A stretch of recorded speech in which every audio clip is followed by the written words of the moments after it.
Hey guys, it's Grace from Green City Growers, and I'm here at the BCLA garden gonna do some spring awakening on our 2 beds that didn't have cold frames and check in on the one that did have cold frames.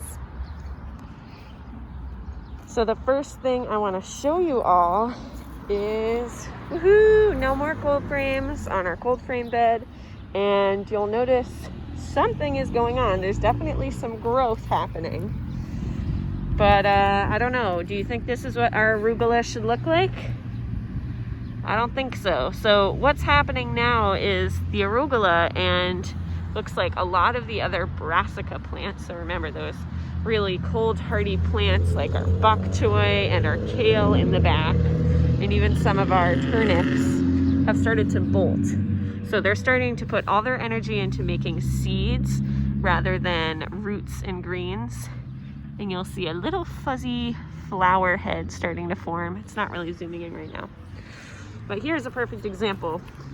Our bok choy, these brassicas make beautiful yellow flowers, but now, you know, they're not making any more greens, which is sad. We're not gonna get to harvest these.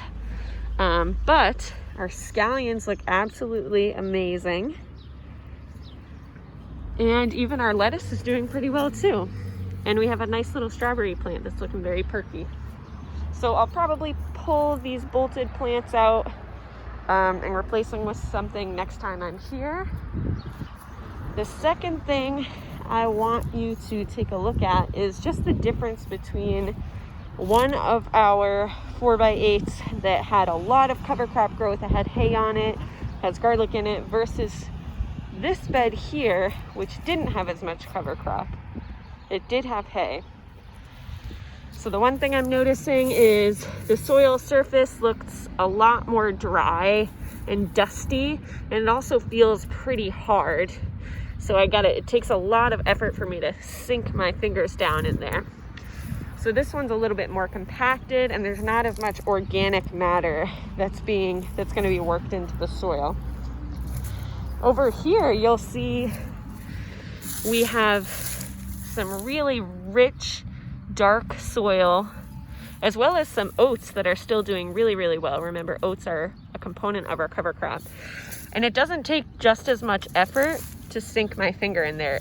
The soil is like really moist and loose, which shows me that not only did our cover crop do its job by pulling more nutrients into the soil, and also by helping to aerate and keep the soil alive, it also tells me that there's a good amount of microorganisms well at work in the soil already, which is exactly what we want. So I'm going to be adding in some more fertilizer today. These are a few different soil amendments that we use at GCG. This first one is Crayers, which is a pelletized chicken manure. It smells really stinky, but it has essential nutrients like nitrogen, potassium, and phosphorus. This here is kelp meal. This also provides a bunch of different nutrients, and it's pretty fast acting. It's pretty flaky. Feels almost like sand. And then this here is azomite, which is like kind of a rock dust material, and this provides our micronutrients, so things like magnesium, boron, calcium, stuff that plants need, but not in as big amounts as the NPK. So that's it for today. Lovely to be back as always. I hope I get to see you guys on Zoom sometime soon. All right, see you guys.